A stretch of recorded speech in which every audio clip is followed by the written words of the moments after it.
espero que nadie se ofenda, pero hasta que no estás aquí dentro no sabes la grandeza de este equipo. Só nós sentimos assim. Por muitos desgostos que possamos ter, valores mais altos se levantam. O valor mais alto que se levanta em termos futebolísticos chama-se Benfica.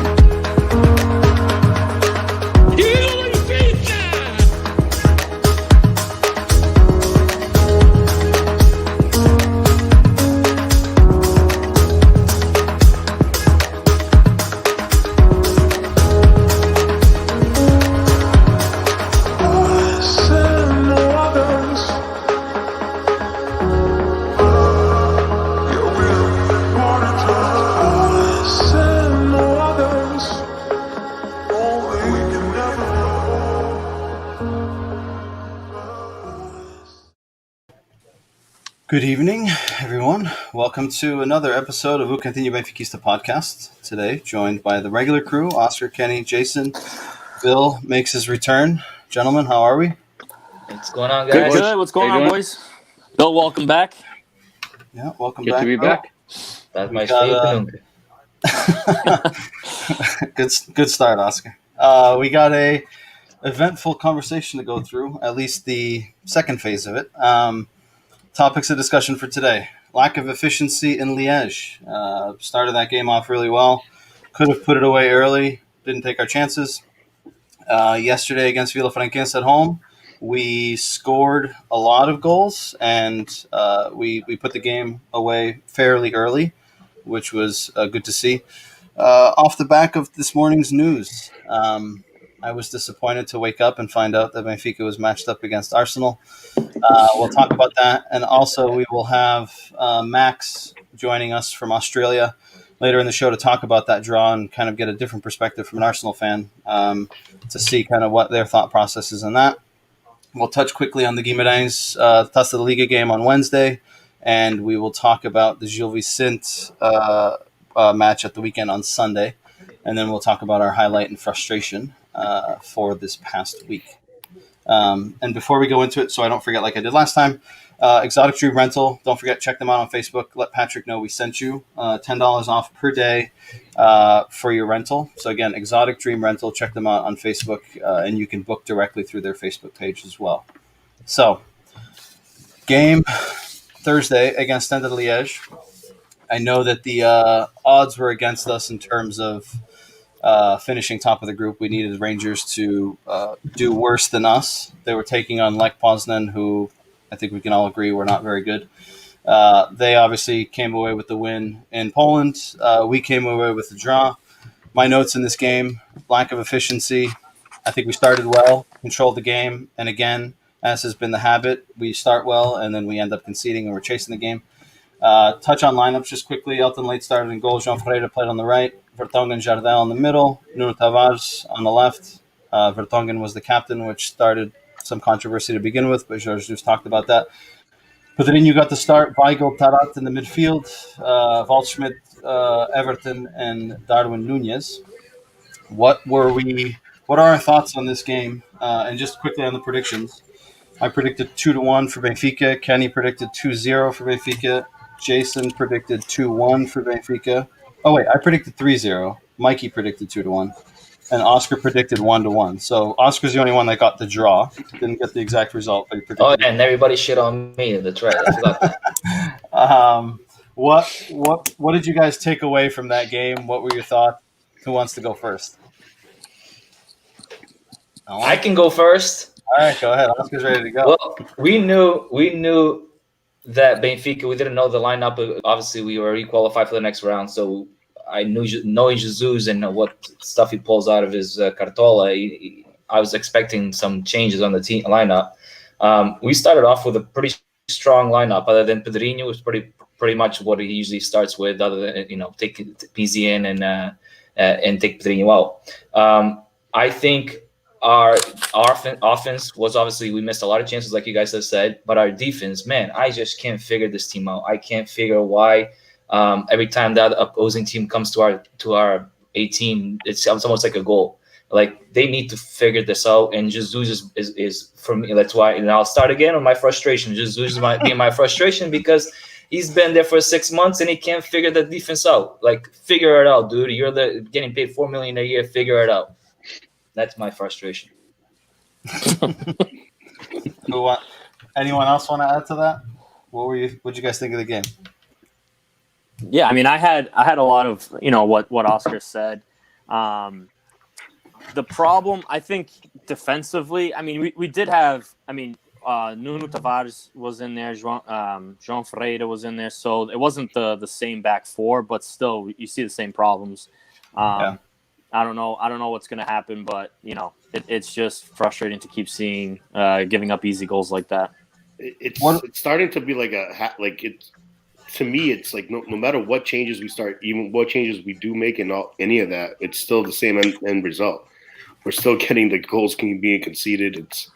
I don't know what's going on, but the defense is a shambles for us. And right now.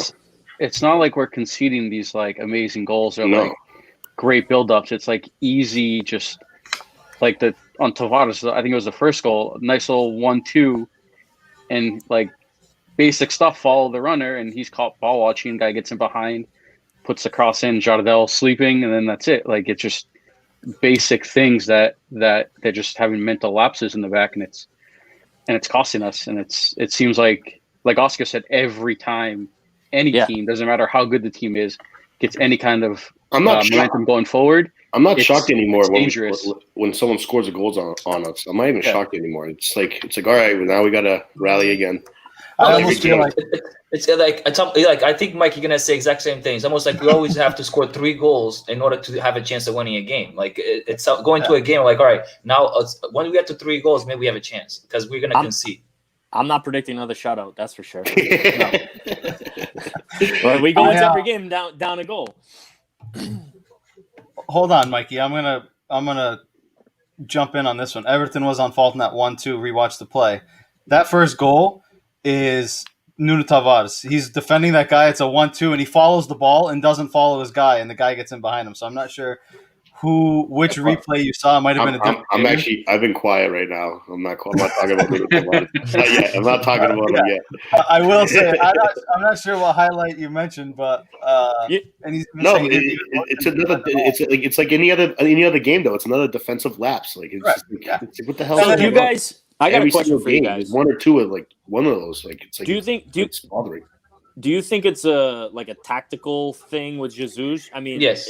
I know the players. I mean, Jardel is behind on that header, right? He's in bad position, but it's got to be more than just the players or unlucky plays. Like tactically, I think there's a miss there, and I know that in the game, the commentators made a point too. Weigl on that play on that first goal, he's on an island by himself. He's not defending. He's just, I don't know where his positioning is. He's not doing anything on that play. So I think a lot of it, and I'll ask the rest of you, I think it's a tactical I agree. misstep there by Jesus. 100%. I think it's more personnel. We've said it before. We need a 6.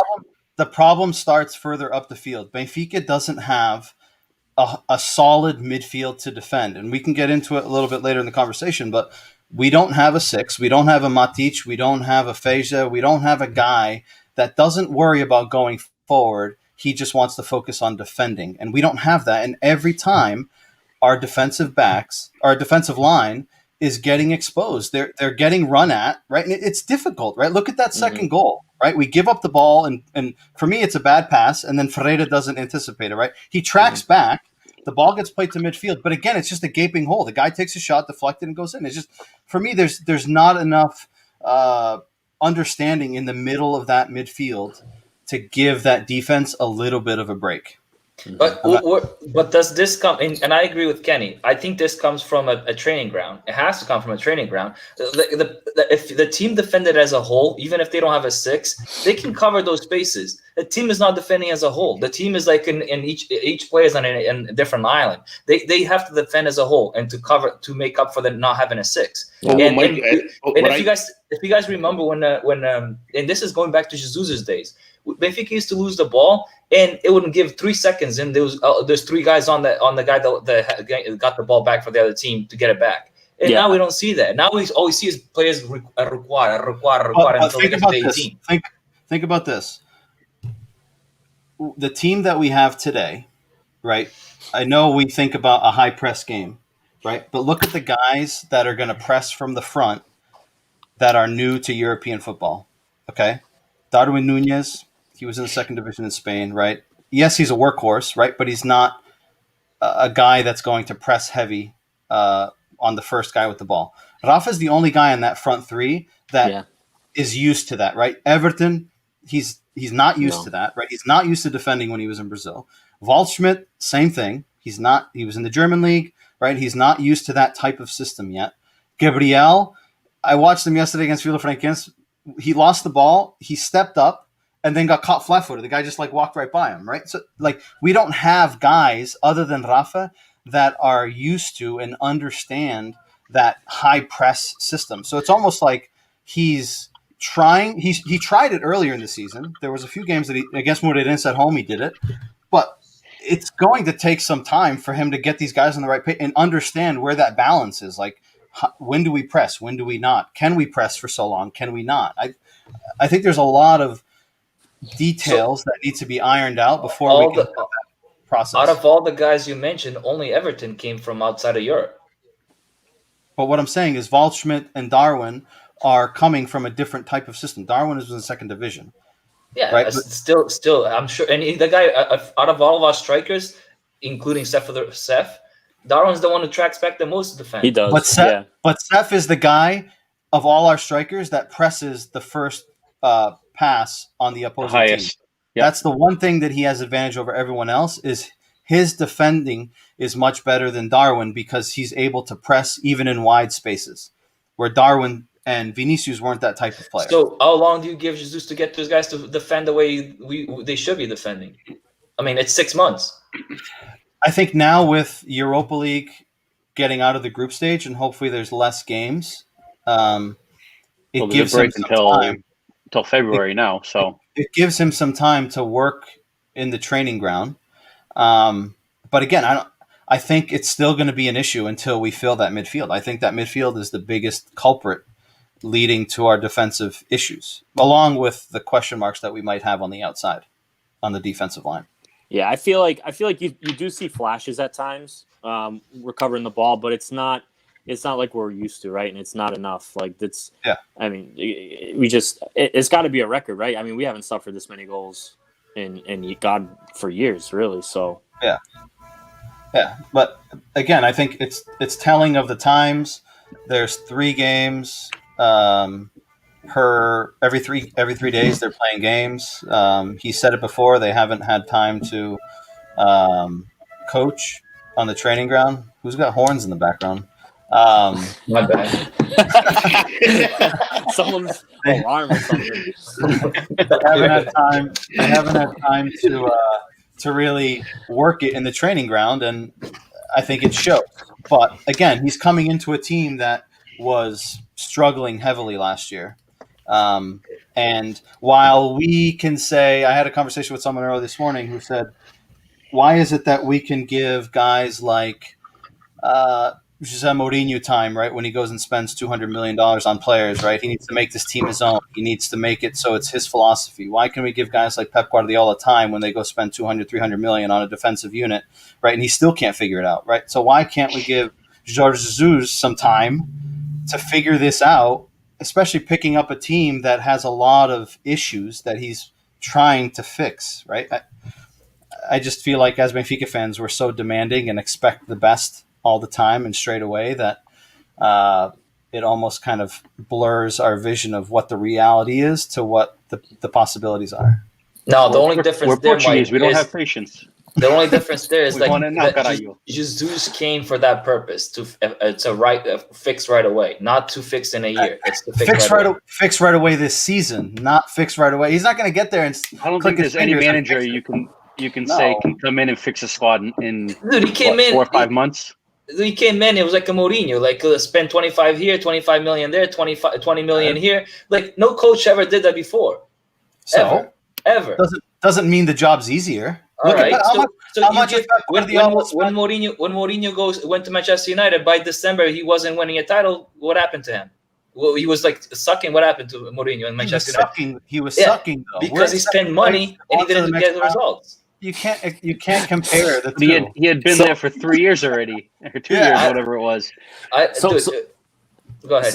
Well, I was just gonna say. So this is a perfect example of my frustration of the week, right? The division between the fans, right? At the end of the day, let's face it, he's on track. He's on pace. I mean, this could be a lot worse. We could be losing these games, and at the end of the day, we're in position, where I thought we were going to be, right? And I thought we'd be in Champions League, but we made it through Europa League. We're in second place, a few points from first. We're winning games. We're showing flashes. I think we are getting better as the season's going on. I do see, Pedrinho had a great game against Vilafranquense. So you're seeing some players starting to. I think Gilberto too. I think he's putting a string of good games together. So.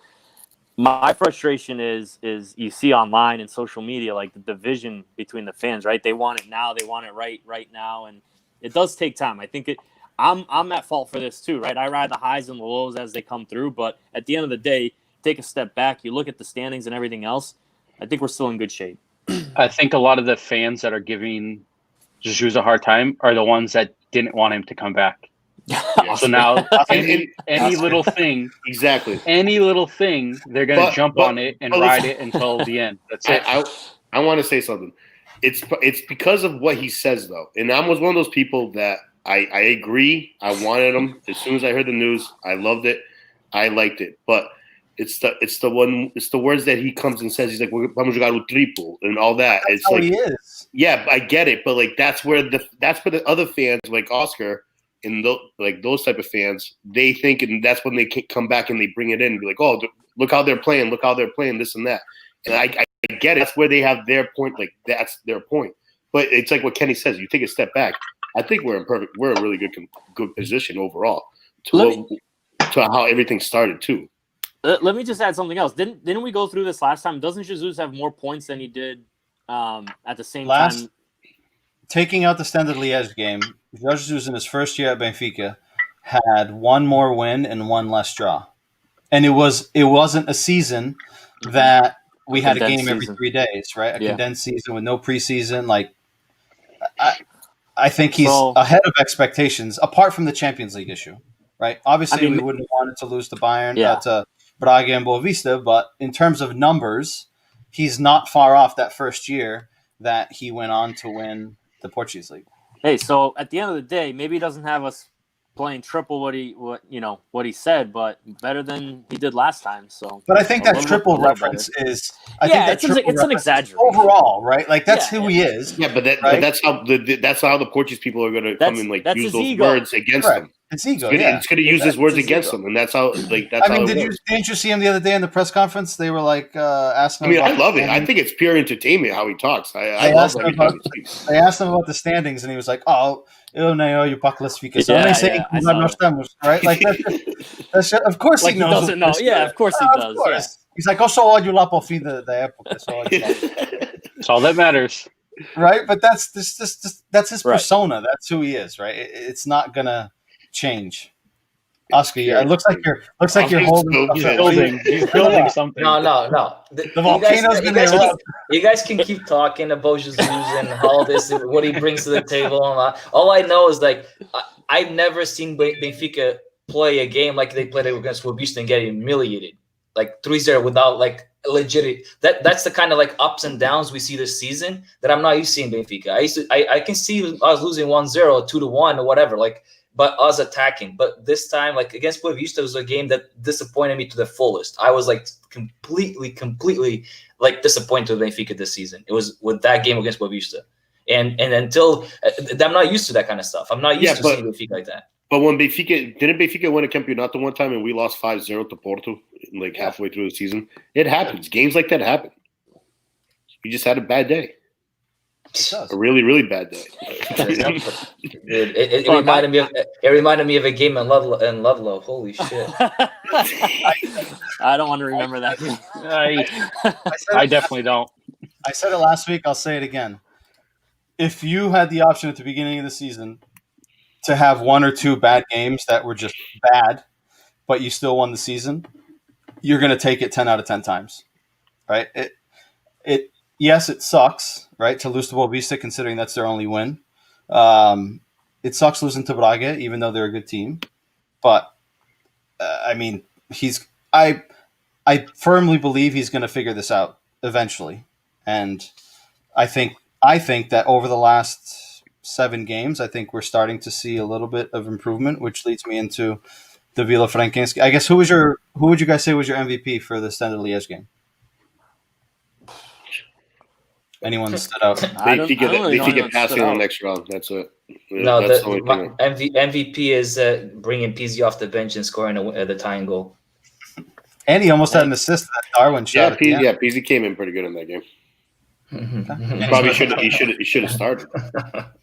He's becoming a trend. I do want to point out he's been playing well, dude. It's nothing you can say. He's actually been playing well, but you can't say what. He heard you talking shit. You can't say you can't say when I talked he wasn't playing. He was playing well because he wasn't. I agree, he wasn't. But he heard you, and he was like, every time he has played well, I said he's played well. So he said, I actually like that Everton is getting on the score sheet. I like that he's finally starting to get back on the scoring. Oh, his game. I mean, Mike. I think we talked about it on the chat. His game is totally moving from the sideline coming in. That's his 100%. Game. 100%. He needs more freedom to do all that. Yeah, and he's not a guy that crosses, right? Neither is Rafa. Rafa's not a guy that's going to go to the end line, right? Mm-hmm. So they're both going to come inside. Pizzi's not a guy that goes to the end line and crosses. So if Benfica doesn't have crosses from our outside backs, the Nuno Tavares, the Grimaldos, the André Almeidas, the Gilbertos, then we're not going to get crosses into the box. Right, so why we play 2 strikers? That's a good point. Then if we're not going to get crosses, why play 2 strikers? We don't play a 4-4-2 though. It's not a. That's what Jesus wants to play. He doesn't like the 4-3-3. It's not a real 4-4-2 though. Waldschmidt plays That's behind. That's what he calls it though. But it's a 4-4-2, but it's not your traditional 4-4-2. It's the striker. Waldschmidt plays as a second striker, similar to what Pizzi's played a couple times in the last couple of weeks. He plays behind the striker, but they're not side by side. Not many teams play a traditional 4-4-2 nowadays. It's not very common that you see it. It's like a different variation of it. Yeah. Vilafranquense, João Tralhão returns to Benfica after he had coached some of the youth teams in the past. We started that game with Elton Late started in net again. Backline was Gilberto, Otamendi, Jardel, Nuno Tavares, Pedrinho, Gabriel Pizzi, Rafa Silva, Gonçalo Ramos, and Seferovic. That game was a 4-4-2, traditional 4-4-2 against Vilafranquense.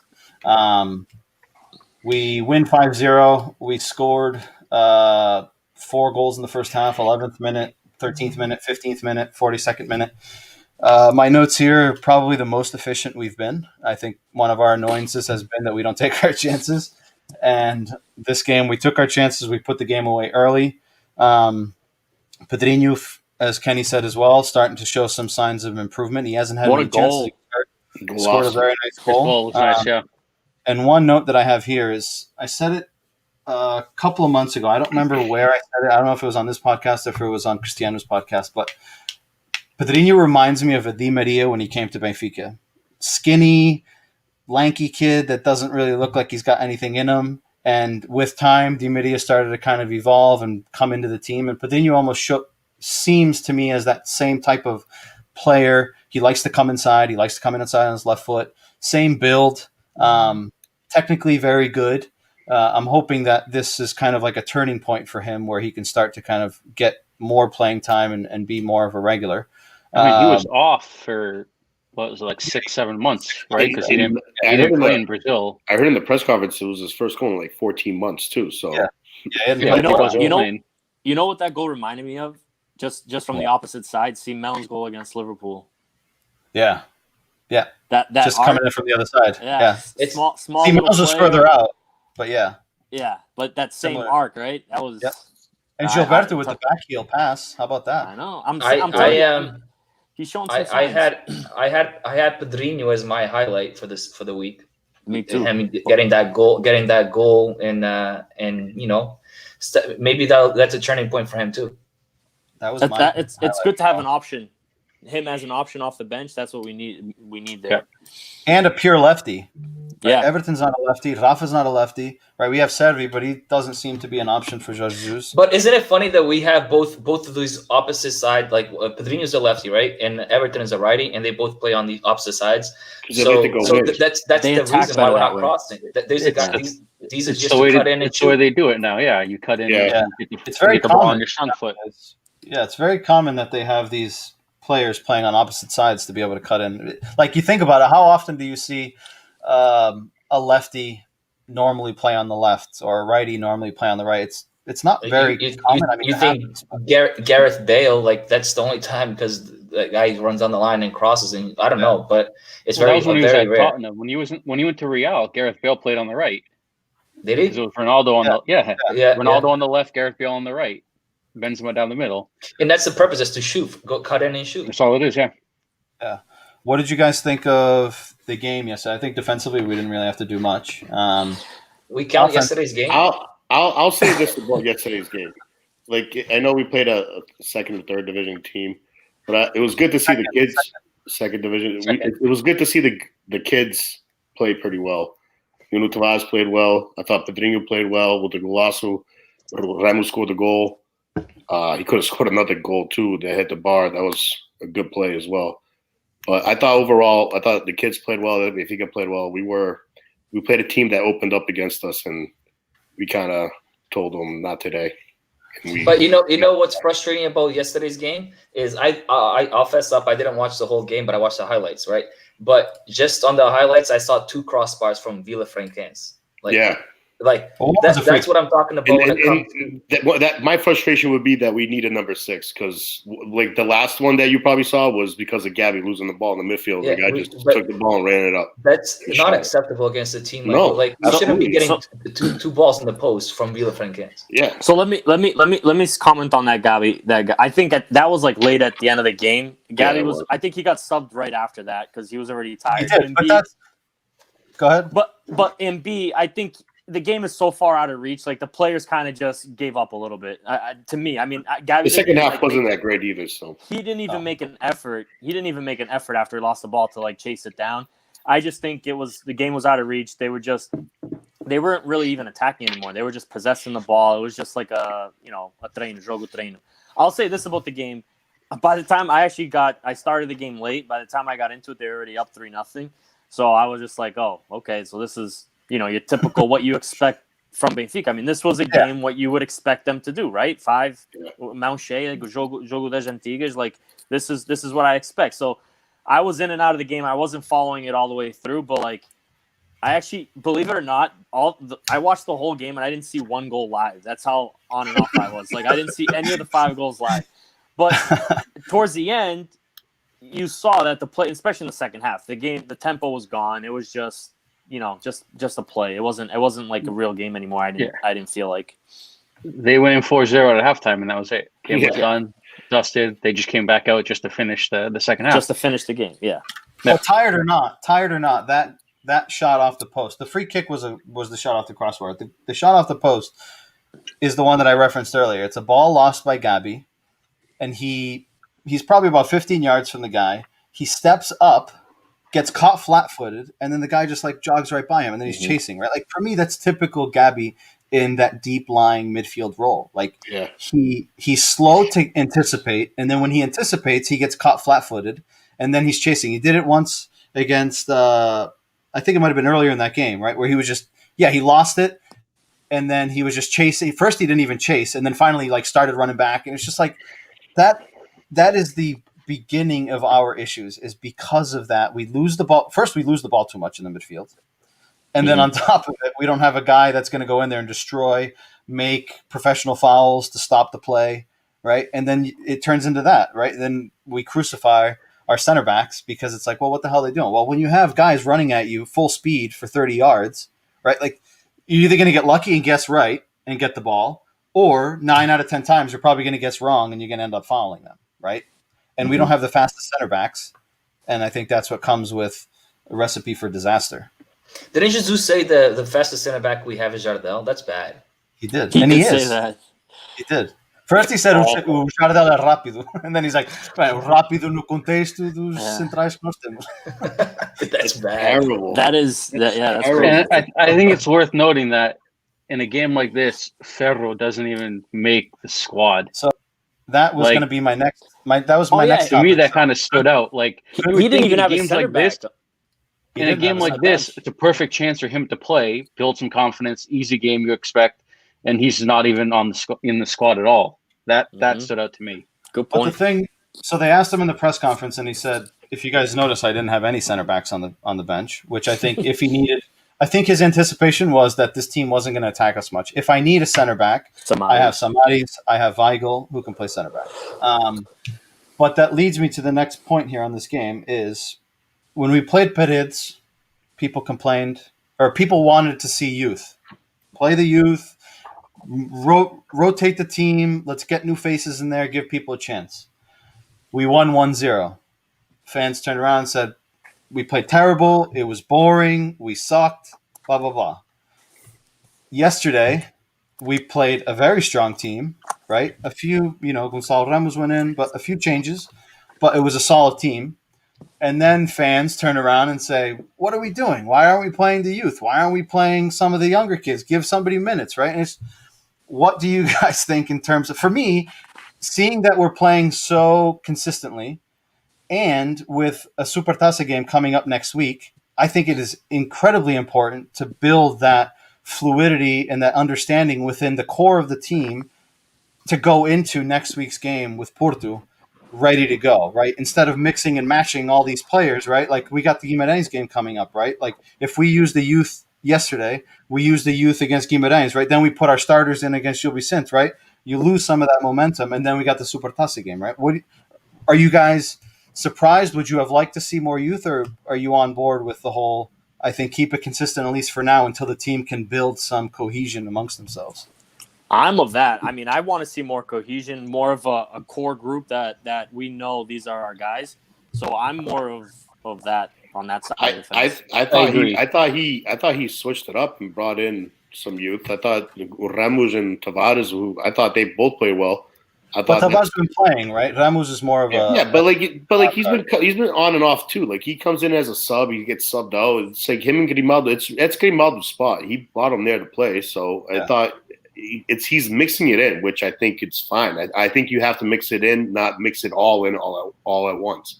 Can't bring all 11 youth players. But if you're going to pick and choose, if you're going to pick and choose which competition to kind of rest players and give youth a shot, to me, it's Taça da Liga. Yeah. The league and the Taça de Portugal are the two most important things domestically, in my opinion. Taça da Liga, guys. Yes, we like winning it. We'll take it. We won it 5-6 years in a row. We'll take it. But if you're gonna pick if you're gonna pick one of those competitions to kind of rest players and get youth in, Taça da Liga, I think is the perfect opportunity to do it because it's the less important of the three domestically. What cohesion or what momentum, other than gaining confidence on a game like this, are we going to get without playing our core? Defensively, we're not going to gain anything out of it, even playing with our core, because that's not the normal teams. If Vilafranquense is not going to offer you that much, to build cohesion. It's going to give you some details, movements off the ball, understanding, positioning, where you need to be, where you don't need to be. Looking at our last 7 games, we haven't lost in the last 7 games. We beat Paredes 1-0, tied Rangers 2-2, beat Marítimo 2-1, beat Poznan 4-0, beat Paços Ferreira 2-1, tied Liège, and beat Vilafranquense. So we have 2 ties and 5 wins in the last 7 games. 18 goals scored, 6 goals against, 3 clean sheets, right? While some of the opponents on there aren't the greatest, right? The Vilafranquense, the Poznans of the world, the Paredes of the world, right? But with winning comes confidence, right? Yeah. With confidence comes a little bit more understanding of, okay, we're getting a hang of this, right? I think that offensively, again, although the opponent wasn't the greatest and they didn't create many issues for us, I saw a little bit more fluidity in our attack. There was a lot more movement in the final third. The ball was moving a little bit quicker. Again, the opponent's not the greatest to judge it against, but with all of this comes a little bit more improvements that hopefully we continue to build off of. All right, with no fans, right?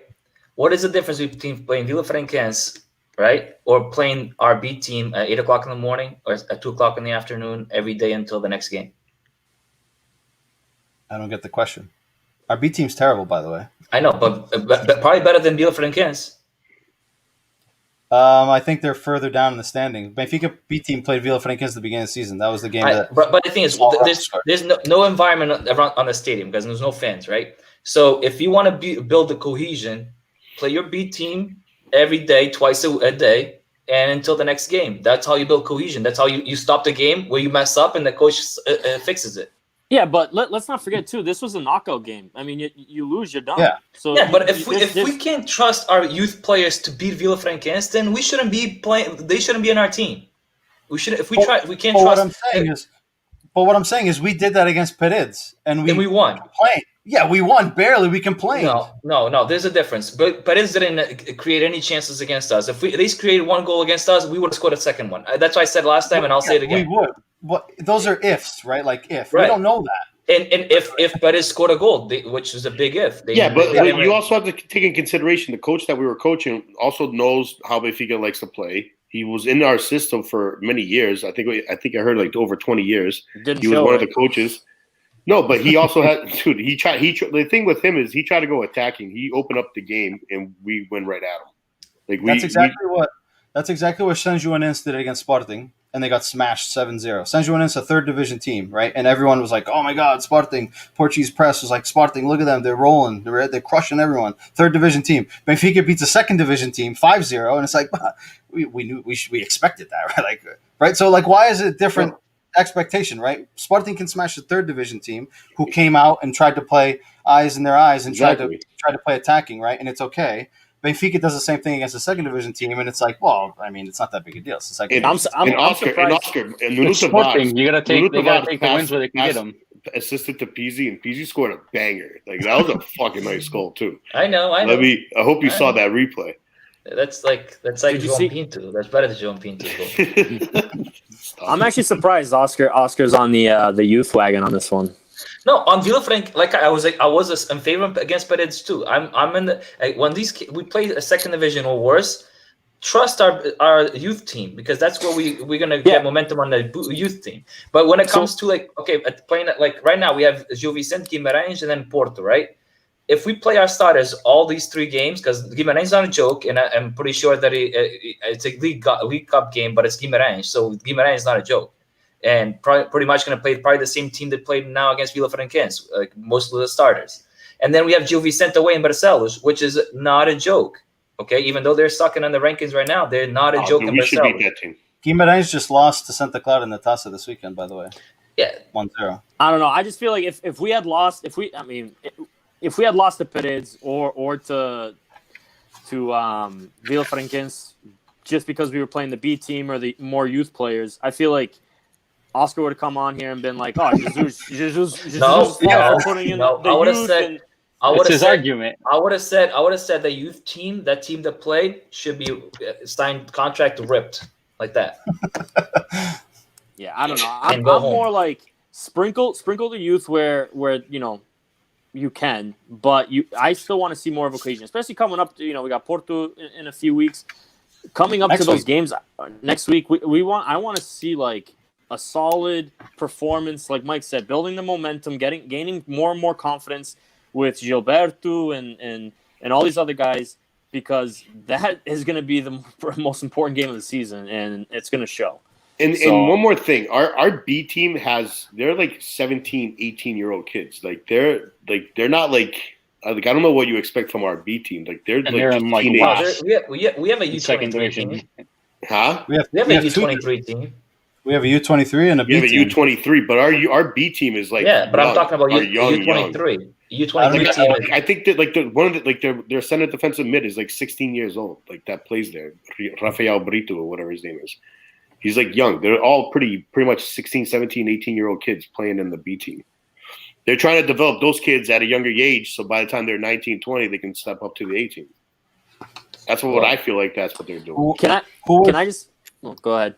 No, what were you gonna say? Add your final thought. No, I was just gonna add because I saw a couple of comments on Nuno Tavares and Tanko saying, he got the assist for Pizzi. Like, yeah, he had a good game against Vilafranquense, but I remember jotting some notes down against Liège, and I think, Mike, we talked about it too. Like, there are so many plays where he just looks lazy or uninterested. Like, and he does it. He doesn't do it all the time, but like he loses the ball and he kind of just throws his hands to his knees and just like, dude, the play's still going. What are you doing? Get back on in play. Get that ball back. Like, he does that more often times than not, and it's so frustrating to see because you do see sparks. Like, the kid's got the talent.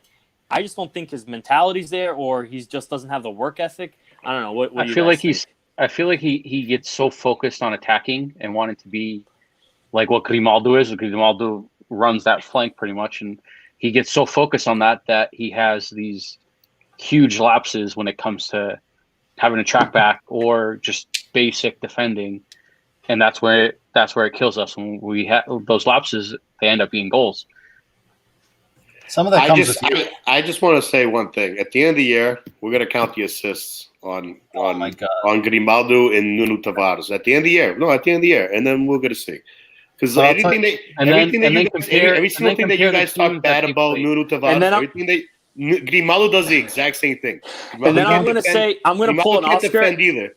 And Nuno Tavares, I'll tell you right now, has a lot more assists than Grimaldo so far this season. Well, listen, They pretty much play the same. No, I'm not saying. I'm not telling. Listen. Wait. Let me talk. I'm not saying that Grimaldo is better. To me, Grimaldo is better than Nuno Tavares. I will definitely say that. But I just want to say, anytime Nuno Tavares does something bad, it's a fucking front page news thing on this podcast. You guys like to talk about it and all this and that. The guy had a legit game, and he actually played good, and we're still trashing on the guy. That's the thing that I don't get. But every single time that Grimaldo does something bad, it's on the back burner. No one listens to anything. No one brings up Grimaldo. No one does anything. But Nuno Tavares does one mental lapse in the whole game.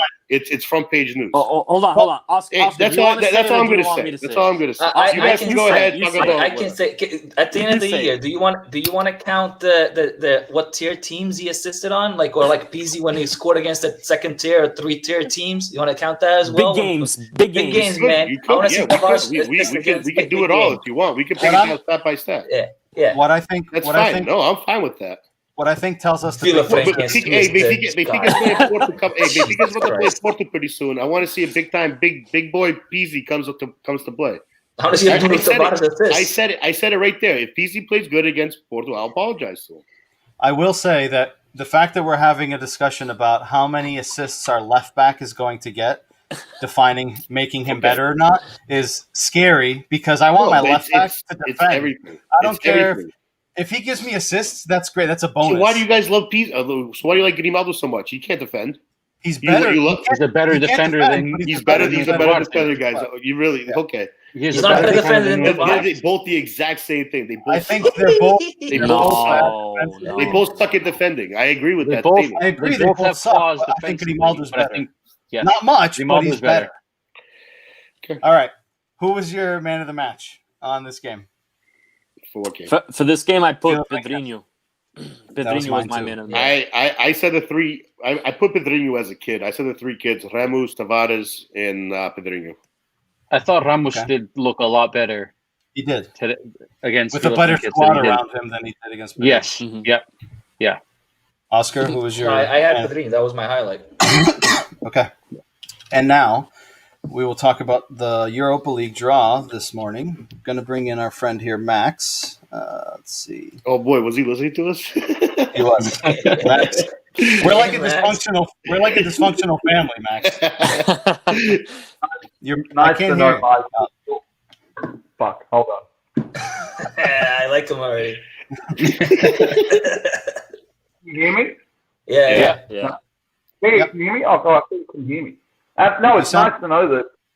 It's nice to know that you fuckers are as dysfunctional as my fuckers over on Arthros.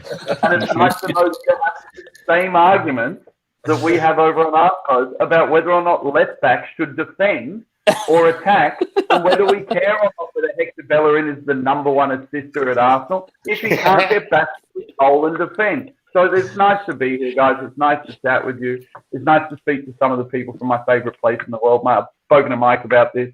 My favourite place in the world is and has been for a long time, has been Lisbon.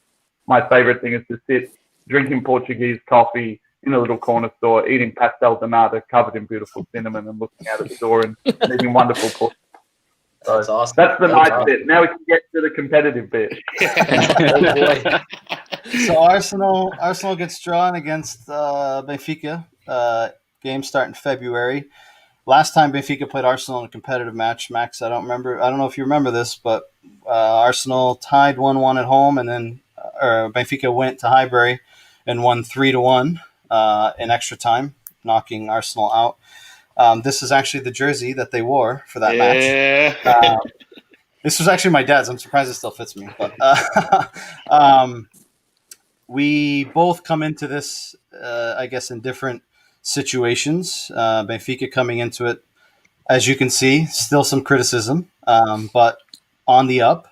Arsenal comes into this at the moment in a difficult situation. And I'll open it up to the boys if they have any questions. But I guess I'm going to start with, I have 3 questions here, and somebody might take one of my others. But I'm going to start with, what is your expectation? And again, this is 2 months out, right? But what's your expectation based on where Arsenal is today and what you think can change between now and that game to give Arsenal a chance? Wow. I'll just grab my crystal ball and I'll just start shaking it vigorously to look into the future for all the many, many problems that Arsenal has. I will say this, Mike. I think if we played tomorrow, I would be very much have large quantities of shit in my pants about playing at home or away at the moment. And that's the nature of being an Arsenal fan. And that's the nature of the Arsenal squad. I think this is one of the first times I can ever sort of remember the emotion of the fans before the game, feeling like that emotion is being incepted into the team as well. The way that Premier League team runs out, the way they can't find the ball, the way they can't find each other, the way they can't build connections, the way they can't build confidence. I heard you talking before saying, you guys hadn't lost in 7 games and you had 5 on the bounce. And for me, that it doesn't really matter about opposition. It matters about wins, and it matters about losses, and it matters about momentum. So in a really roundabout way, what's going to happen in 2 months? I have no idea what's going to happen in 2 months, whether the manager's going to be there, whether the manager's not going to be there. But on current form, I don't see Arsenal being a powerhouse, and I don't see us being any better than what you are at the moment. So right now I'd be expecting that it would probably be tighter than what we would expect as Arsenal fans. Cup competitions are different as well, because I think there's a mentality difference. We've seen in the past in the UK competitions, relegated teams having FA Cup runs because they're able to separate the pressures of the league and apply them to a cup. So another parameter to throw in there as well. I think it'd be close to what we thought, but on current form, Mike, there's no doubt we're at a low point, a very low ebb, and we would be worried. Boys, any of you guys have some questions for Max about this matchup? Hey, who did Arsenal lose to this weekend? Yeah, it was Burnley. It was Burnley, but Arsenal didn't lose to Burnley. Granite fucking Xhaka lost to Burnley. So I knew that was coming. I really think that Arsenal will turn it around. They can't be in 17th place until February. 15th. Relax. We're not whatever. 17th. I think 2 points above relegation. Yeah, it's so weird to see Arsenal in the regulation zone. It's just they will turn it around. They have the players. They all they need is a coach that can put them playing together. They need Ozil back in the lineup. I don't think you don't think Ozil is needed. Max, let him have it. Max, let him have it. Oh boy! I think maybe not, but Ozil is a player that connects. Mesut Ozil is the cancer that has chewed this team from the inside out. Mesut Ozil is the conductor behind the scenes who has systematically destroyed the last 2 managers. Mesut Ozil is the problem. The recruitment of him is the problem. Socrates is the problem. Kolasinac is the problem. The clique of senior players who every single time a new manager comes in, show up to that manager for 3 months, put on a run, and then systematically decides that this is too hard, this isn't what I want to do, this isn't how I want to play. That's the systemic issue at Arsenal. I'm not going to sit here. I've been on enough podcasts, slamming Mikel Arteta and calling for new coaches and calling for new managers. But we've got a saying in Australia, and it's you can't polish a turd. You just get your hands covered in shit. And that's what every single manager is going to be doing with this squad until someone comes in and performs serious surgery and removes all of these personalities who do not give a fuck about this club. The English saying is, you got to play for the name on the front of the badge so they remember the name on the back. Mesut Ozil has never played for the name on the front of the jersey in his life. Nor does Granit Xhaka, nor does Kolasinac, nor does Mustafi. All of these guys, £250 million worth of players who can't get into your first team because they either don't care, don't train, don't show up, or make mistakes. Why not let him go though? This transfer window, he wanted out. I thought he wanted out. Why not let him go? Who? Ozil? Yeah. Ozil has no intention of going anywhere. I'll make you a bet right now. I will buy you 10 of the best pastel de nata in Lisbon and have them delivered to you. If Mesut Ozil ever plays for another football club again, he will see out his contract and he will retire. He doesn't care about football. He has no desire to play. Well, wow. That's strong words right there. That's strong words. I always thought I was a fan of Ozil. I was a fan of him in Real Madrid. Yeah, he was good. I was a fan of him. I was a fan of him in Germany when they won the World Cup. That he was a superstar. Ronaldo was even mad that he left Real Madrid because that guy used to connect the midfield to the forwards. Like he used to be their sister. So it's tough for him not to click at Arsenal, like you guys are saying. I thought it was a coach thing, but maybe you guys know more than I do. It's a Mesut Ozil thing. Boys, any other questions for Max? I got a few here. So I have one. How you guys are struggling right now? What do you think is the main cause? Oh, he just said it. You think it's just compounding mismanagement over a 10-year period, using a dysfunctional, unstructured board that keeps changing, keeps having different ideas and different opinions. So you have from an executive level, you have Wenger's ideas, Gazidis' ideas, Raul's ideas, Vinay's ideas, Edu's ideas, all congest into a 3 or 4 year period. You've then got the residual effects of Wenger kind of losing his powers as it was coming to an end, football changing, Mourinho really changing the way that football was played, it becoming more about athletes, more about runners, and not being so much about painting beautiful pictures with bright colours and letting people roam free and express themselves. You've then got Emery coming into a destabilised board, which then didn't back him properly and bought him another bunch of players that he either didn't want or weren't his preference. You've then got Arteta coming in, and Edu and Arteta clearly making a decision that no one who was left over from Wenger and no one who was left over from Emery was worth keeping, and booting out Guendouzi, Torreira, putting all these guys on the transfer list, but no one is left because the mismanagement of the contracts is so great that no one will ever take these guys on the wages. Socrates came to us from €50,000 at Dortmund and got an upgrade to £150,000 a week for Socrates. He's not going anywhere. Granit Xhaka is on 120k. Mustafi is on 130k.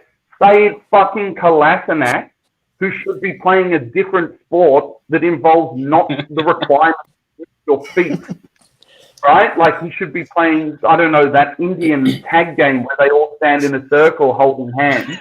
£130,000 a week. And people sit there and say, why haven't you got rid of them? Why haven't you got rid of them? Because this is the cash cow. This is the Virgin Mary's tit. They are suckling on the golden milk of Arsenal, right? They will never make this money again.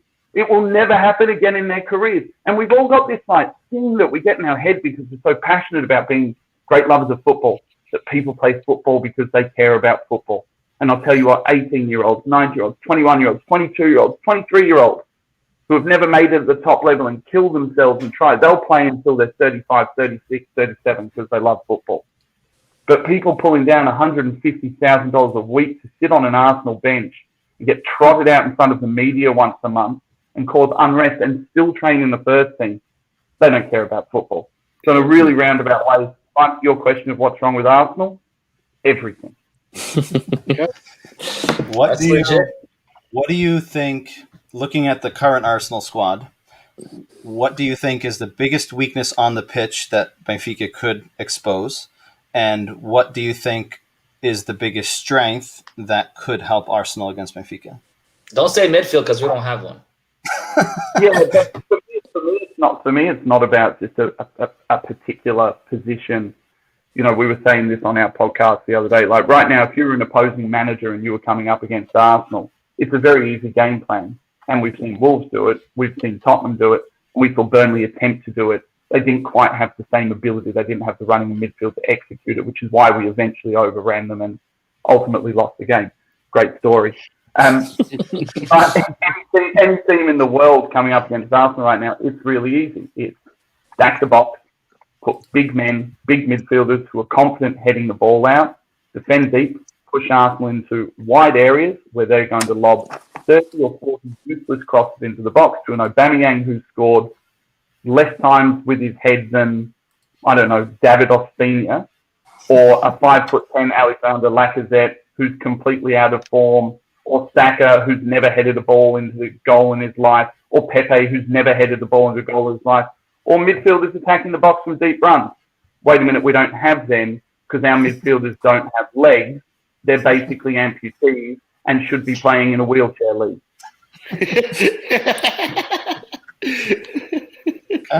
Nice. Do you think that at least going forward, there could be some issues for Benfica? I mean, Benfica's got a back line of, I mean, and things could change between now and then, but we have a back line of Vertonghen, who you'll know well, Otamendi, who you know well, right? Two defenders who aren't very pacey. We have two outside backs. Gilberto came from Brazil. He's not the fastest. And Nuno Tavares, Grimaldo likely will be the starter depending on how things play out. But basically two outside backs who don't defend very well, and one's fast, one's not very fast, and two center backs who aren't very quick. Do you think that with the Aubameyangs, with the Lacazettes, eventually if they come into form, they could pose a threat, or do you think it's a lost cause at this point? Yeah, I guess form is an important aspect, but being allowed to play in those areas is another important aspect. And like I said, the way that Benfica lose this badly is they push their wingers high up the pitch and they try and play a high pressing game, and they allow the Arsenal midfielders who do have technicality but don't have running to pass around them to wide backs and get the ball in behind them, in between wing back and centre back. You know, everyone lost it after the Tottenham game, and I was like, why? I'm like, Mourinho's a good tactician. I hate him, but he is a good tactician, and he simply said, look, we're just not going to expand. We won't play expansive football out from the back. You know, it's a really simple game plan for us at the moment. We don't have the technicality in midfield. We got away with playing this very, very passive system last season because we had a striker who was on fire, who was finding the back of the net regularly. We weren't playing much better football than what we're playing now. It was just a little bit of icing. You know, it was just a little bit of cinnamon on top of pastel donata. That was Aubameyang, right? Just a little bit extra that just made it work. So unless he finds his shooting boots, and in the game against Burnley, when was it? Yesterday, 2 days ago, that's the best he's looked for 15 minutes.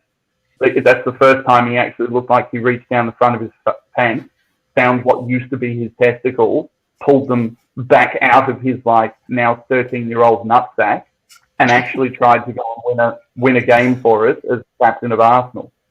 So anything can happen, but I think that the game plan for any team coming up against Arsenal, it's a blueprint now. And I said after the Tottenham game, I said to my brother, that worries me because that's so effective against us.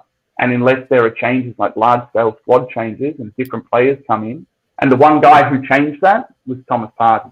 And I mean, he's going to be available for you guys, and we haven't seen him a lot. We haven't seen him a lot this season. But from what we've seen him, he's a lot better than the rest of the squad, and he changes the way that we play, and he gets on the ball and drives and beats someone, which disrupts when you're playing in deep, low blocks, and disrupts people, makes defenders and midfield start turning and chasing him, which then gets teams to come out of their structure. But without players that break down any form of structure in the team at the moment. You're looking at putting out a midfield of El Neni and Xhaka. I mean, fuck, that's sad. That's a sad state of affairs. Oscar, go ahead. I just look at the top four for Arsenal, and then I look at my back four, and I see a nightmare for us. I really do. I think if Aubameyang and William and Saka they all get their form back, I see a lot of goals in this game. I'm scared for that. I think that's our biggest weakness is defensively, and with the four you have up top or the three, it could cause us, even if they're not on peak form. I think anything close to peak form could cause us a lot of issues. Yeah. Yeah, If you come out and start attacking, you will ship goals because they'll find their way through it. But if you sit in the low block and congest the midfield, it will be like other team that Arsenal played this year. And sitting back isn't our manager's style. He wants to play attacking footy and beautiful soccer, as you will. He won't sit back. So I think that could cause us a lot of issues. Who wants to sit back? Say that again. What we're hoping for in January is we're hoping that we see 4 or 5 of these disruptive players sent out on loan, even if it means that we have to pay all of their wages. And see if that ends up changing what the landscape is. But, I don't know how it works for you guys in your league, but January is not generally in the Premier League a fantastic hunting ground for bringing in top talent. You either bring in panic buys, disruptive players from other clubs, which is fantastic in a club where we already have disruptive players. So I'm not seeing a huge difference. I'm not seeing us meet you in February and expecting to see different players available. I'm expecting to see the same players available. Now, whether or not we see the same manager, the same coach with the same tactics, that will be the piece of the puzzle that will, that makes this entire crystal ball effort of looking forward and trying to work out what we're going to do really, really difficult to see. Who would you like to see as a coach there if Arteta is not the guy for you? I think that you have to look at it as the type of business model that you have. And within the type of business model that we have, we're not going to be operated like a Manchester City. We're not going to be operated like a Chelsea, which means the thought of bringing in an Allegri who's going to want to come in and have an outlay of 400, 500 million pounds to go and completely re-establish a team probably isn't happening. So you have to be reasonable. I think you have to look at the coach, not the coach that you want for the football, but the coach that's going to make sense for how the club operates. The club isn't all of a sudden post-COVID and after finishing 16th going to turn around, the Conky's not going to turn around and say, oh, here, have $500 million.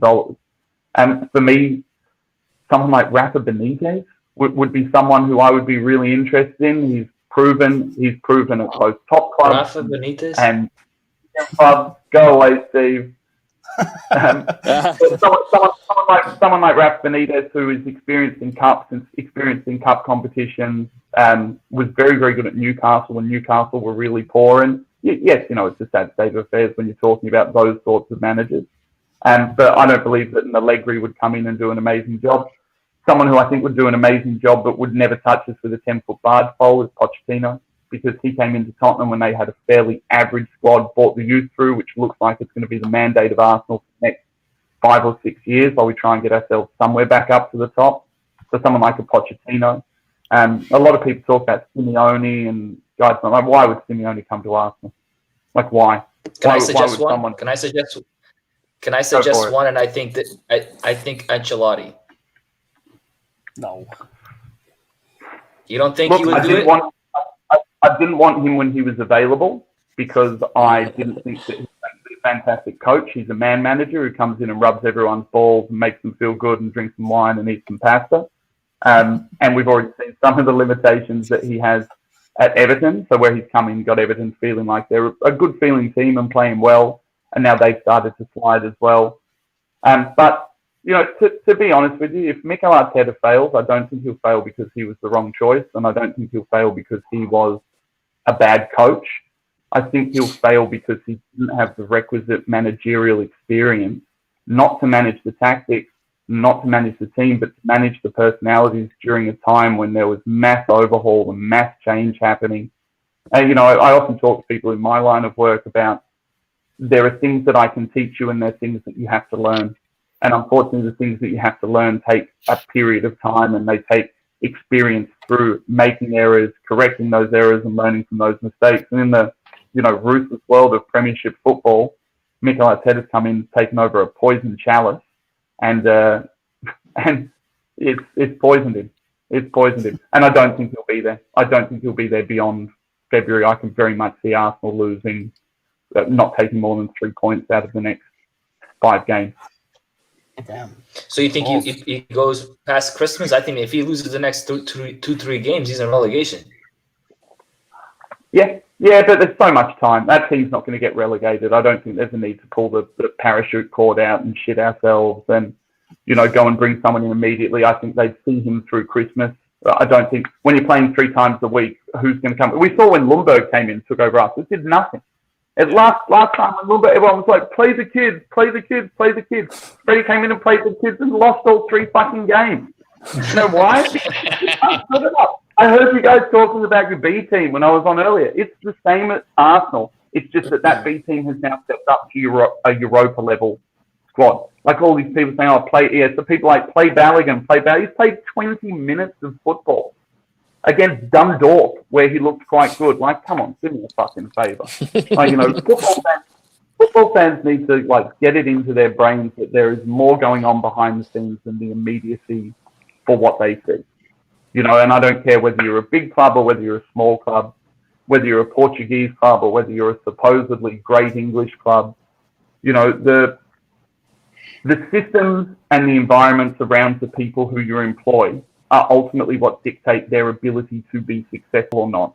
And to put it in the most roundabout way that I possibly can, that is the position that Arsenal find themselves in. They find themselves in a position where they have a broken system, and to get someone to come in and fix that system out of those broken parts is going to take a genius, and a genius that I don't know whether they really exist that much in world football anymore, because this is a financial beast of a game, especially in the Premier League now. And coaches don't coach their way out anymore; they buy their way out. Exactly. Yeah, fair enough. Before we let you go, knowing how current things are, how you anticipate things happening, do you think we come out of this, or who do you think comes out of this draw? Do you think Arsenal goes through, or do you think Benfica goes through? I want to say, because I think that things will be forced to change anyway, and this break comes at a fantastic point. I think that enough will change Arsenal that theoretically we should have enough to get past you and into the next stage of this group. But this is the same team that got lost out to Olympiacos, and I would have said the same thing about them. So, your guess is fine. I guess we're going to put in a statement. Should Arsenal beat Benfica? Yes. Will they? Probably not. See, I think Benfica should win every time. So, Max, appreciate you jumping on. We will surely have you back on if you're available as we get closer to the game. We'll compare what we just discussed and if things have changed, see where we stand. I hope he's miserable by then. I hope he's like, fuck, Arsenal sucks. I'm actually very calm for Arsenal fans at the moment. Everyone else's podcasts are very moany and doomy and gloomy. I've just applied what I understand in business and applied it to football, and I'm like, it is what it is. So, 100%, I agree with that. We'll see how the restructure happens over the coming months. We'll see what position we're in, and hopefully it's a cracking tie, and there's lots of goals, and both teams come out playing well. Before we let Max go, I guess we'll share our predictions. Bill, who do you think goes through? I mean, if you're looking at current form, I would lean toward Benfica. I from what I've seen from Arsenal, it's ugly right now. It does not look good at all. And I think Benfica has enough on current form to squeeze through. Oscar? Arsenal wins. Mr. Negative over here. I knew he was going to say Arsenal. Dude, it's like I agree with Max on this case. Should Arsenal win? 100%. Absolutely. So, They have more but when you say current form, Arsenal, I mean, I'm seeing Arsenal in Europe. They're doing fine, and you guys are saying we're playing a bunch of sheep shaggers, though. So, I mean, and who do we play? Remember Rangers' PZ's big game, his highlight of his career? You put Standard Liège playing against Arsenal. See how many they get. I wouldn't know. I don't know if I believe that. Come on, guys. Dude, like I said, it all depends on the top 4 for Arsenal. If they're on, we get smoked. If they're not on, we have a chance. Fair. Jason? Well, you know how I feel about Arsenal. I obviously think Benfica passes. I really don't think Arsenal's that great of a team. I'm not going to lie. I know the guys have good players, but you guys don't play well together, and it's been like that for a few years, so I don't think anything's changed this year, and I don't think it's going to change this year. Kenny? Yeah, unfortunately, I'm kind of like on Oscar's wagon over here because, despite Arsenal's form coming out of the draw, I was not really happy about it. I still find that the Premier League tempo of play is still a step above the Portuguese league, and it's just a different game over there. And I think Arsenal, despite the trouble, they still have enough to come out. But we'll see. If things don't turn around, I might change my mind later on. These predictions are way too early, too. Way too early. Yeah. The play in England has always been fast paced and all that. And before we jumped on the podcast, I took a quick look. Jorge Jesus has a pretty good record against English teams. Yes, he does. All right. So taking that into account, I mean, anything's possible. Let Max know the results of the previous results with Jorge Jesus against CPL. So against English teams, Jorge Jesus has 5 wins, 4 losses, and 3 draws. Not bad. Okay, and we beat Everton 5-0, Tottenham 3-1. All right, we beat Liverpool. That's not. That's. I mean, it's their full losses. That's 50-50 pretty much. Yeah. So, I guess we'll see. We'll have you back, Max, in early February to chat some more shit about Arsenal and give us your thoughts. Hey, are you a David Luiz fan? Yeah. What was that? You a David Luiz fan? No, I think he's a curly-haired gum. Oh, man. Damn. Damn. I love David Luiz. I just said he's more garbage and trash that we have been able to basically build Chelsea. You know what? We're responsible for them getting Timo Werner. I'll tell you this. Over the years, nothing but trash off them and giving them money. Complete trash. I'll take him at Benfica. And we gave him Giroud. We gave Giroud went that way. Cole went that way. And what did we take off them? Gallus, William, check. William, Ben Ayer. William isn't bad. On his day, he's on. He's been a terrible past his signing. prime. Yeah, he's dangerous. Oscar still thinks Nani's nasty. Playing in the wheelchair league. Trust me. They start timber frames and walking sticks. Boys, I got to do my podcast, but thanks for having me. Wait. You guys. One more question. Since you're in EPL, you run with Nani, right? What was that? Nani, he played for Manchester United. What'd you think of him? Don't tell me he's trash. Who? Oh, Nani. Yeah. No, I always like those types of players. I always like those guys. I think that's what we've got in Pepe. And I think sometimes the concept in the Premier League that you have to carry 11 players who are going to run hard and tackle and do everything. Sometimes I just think that the manager doesn't have the right players behind those like icing sugar players to actually get them to go out and do what they need to do. We have a tendency to kill those players in the Premier League. We've always had a tendency to kill those players. I guarantee you if Ronaldinho had come and played in England in his prime, we would have found a problem with him. We would have said he doesn't defend. We would have said he doesn't do this. We would have said he doesn't do that. So we do have a tendency to kill those types of players. That's true. Fair enough. All right, Maxwell. Good Thank stuff, you, Max. Good chatting with you, bud. Cheers, See you, Max. Cheers. You like Nani, and he hates the Just so we know. got the Arsenal perspective. I think as of right now, I think it's a pretty open draw. I think again, if it What was do you today, say? Did you say? Yeah, what's your insight? You're the one. You're the You- Benfica Arsenal fan. What's I your didn't- insight from both sides of the, watching both teams? You let Constantly? Max do a lot of talking. I thought you were going to chime in too. And I wanted to give an unbiased opinion. Well, That's why you should be unbiased because you're both teams.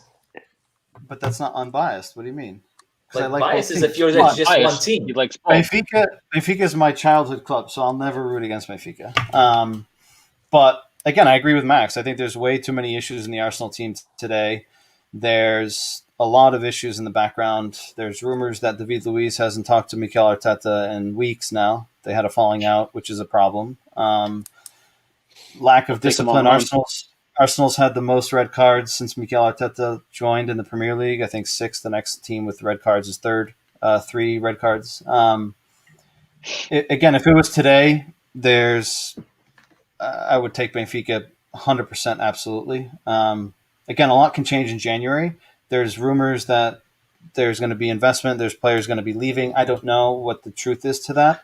But given the way Arsenal's playing today, and what I think will or will not happen. I said it at the beginning of the year on this podcast. Jorge Jesus takes Benfica to the final of the Europa League. I still stand with that decision. Regardless of what happens at Arsenal, I still think Jorge Jesus figures out a way. He's criticized a lot. When he was in Brazil, he was idolized. Newspapers loved him. TV stations loved him. They loved everything he said. As soon as he came to Benfica, it was like a witch hunt, right? They're back at him. They're trying to grab onto every word he says. And I think he's out to prove a point. I think he's still bitter about those 2 Europa Leagues that he lost. And I think he's out to prove that, maybe the 3rd time's a charm. And I stand by my statement that we make it to the final. And the only way to make it to the final. I like it. No, I mean I like the optimism. I think a lot of it has to do with the draw, right? And at the end of the day, there's a lot of quality teams. We mentioned this earlier, right? The European top league leaders are all in Europa League right now. Yeah. So the teams are no joke, and I'm still not confident with Arsenal despite all their their troubles. I think there's way more class on that talent on that team than on Benfica. So on paper, yeah. I think you're but all it fearing takes is, like Oscar said, those guys are on. I mean, that's it. All it takes is one game. I think three goals away, you're screwed. You're never gonna get back. You're not gonna come back from that. So we worry about our defense. Arsenal has the same issues. Correct. Defensively, Bellerin's terrible. Who's up? Like if you look at their back line, you can pick holes. I think Darwin. I think Darwin would have a field day with. All right. But let one question is: you have Darwin hot and Luca hot, right? And then you have Aubameyang, however you say his name, and Laka, Willian, and those guys hot. Who do you think scores more goals, guys? The Aubameyang, the guy, if he's on, he's like a Henry. He'll smash. The thing is, Arsenal doesn't have a midfield right now with Thomas Partey out. Right, we haven't figured out our midfield. Assuming he'll be back. Yeah, you're busy. But we don't. But think like about I said, PZ Gabriel will not work. PZ Gabriel will not work against a big team. We'll see it in 2 weeks, and actually 1 week. We'll see it. Dude, I'll tell you this: they played again, and their record was another W. I don't know what it is, but they just keep getting W's every time they play. Dude, they played a lot of teams. 10 games. Wait, we had this conversation beforehand. Come on, Mike. Bring it up. The games that it was on my notes. Wait, look what Mikey says. You talked about it before. Well, go ahead. The games that Pizzi and Gabby started together in the midfield too, it was 5 games. And Vilafranquense, so 6 together starting. Benfica won 2-0 against Moreirense, 3-2 against Ferenc, 3-0 against Rio Ave, 2-1 against Marítimo, 3-0 against Standard Liège in the first game. And Moreirense is 12th in the league. Ferenc is 14th in the league. Rio Ave is 9th in the league. Marítimo is 18th in the league. And Standard Liège ended up finishing 3rd in the group. But Moreirense had 1 shot on goal, 36% possession. Ferenc had 9 shots on goal, 45% possession, and scored 2 goals. Rio Ave had 2 shots on goals, 46% possession. They didn't score. Maritimo had 2 shots on goal, 32% possession, and Stendad had 1 shot on goal that first game and 39% possession. So what that tells me is, in terms of, right, like when we say Pizzi doesn't score against big teams, Pizzi hasn't had to defend against big teams, right? 12th, 14th, 9th, 18th in the Portuguese league. And the only team that really went at us of those teams was Ferenc, and they scored 2 goals. And I think we can all agree that we probably should have lost that game. So fair enough. We'll now we have I guess our big. It's still our best midfield. It's the one with that. It's the one that we have the best. Which listen, I don't think it's the best option, but it's the best option that we have. Out of the team that we have, it's the best option. I agree with that. Do we need to go buy something? Yes. I've been saying that we need a 6. We need a 6, no doubt about. That's all we need. I feel like you like the 8. You like Jesus, right? Yeah. All right. Let's see if he starts Pizzi Gabriel against Porto. He won't. I know he won't. He won't. I know he won't. But it's our best midfield. Why won't he? I know, but I'm just saying. I trust me. He like he says, he likes to switch it up. Yeah, okay. He knows that that's a team that's going to have possession, and we can't defend with Pizzi and Gabriel, like I said from the beginning. We'll find out. We'll find out.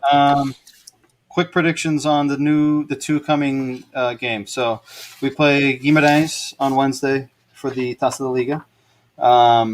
They just lost in the Taça against Santa Clara 1-0. They are currently fifth in the league. They got 16 points, 7 goals scored, 7 goals against. 4 of those goals against were against Sporting. So they're not a team. They're a team that doesn't concede very many goals. What do we think will be the score of that game? And this is Taça da Liga, different format this year. This is already the quarterfinals. There's no group stage, and the top team moves in. This is one and done.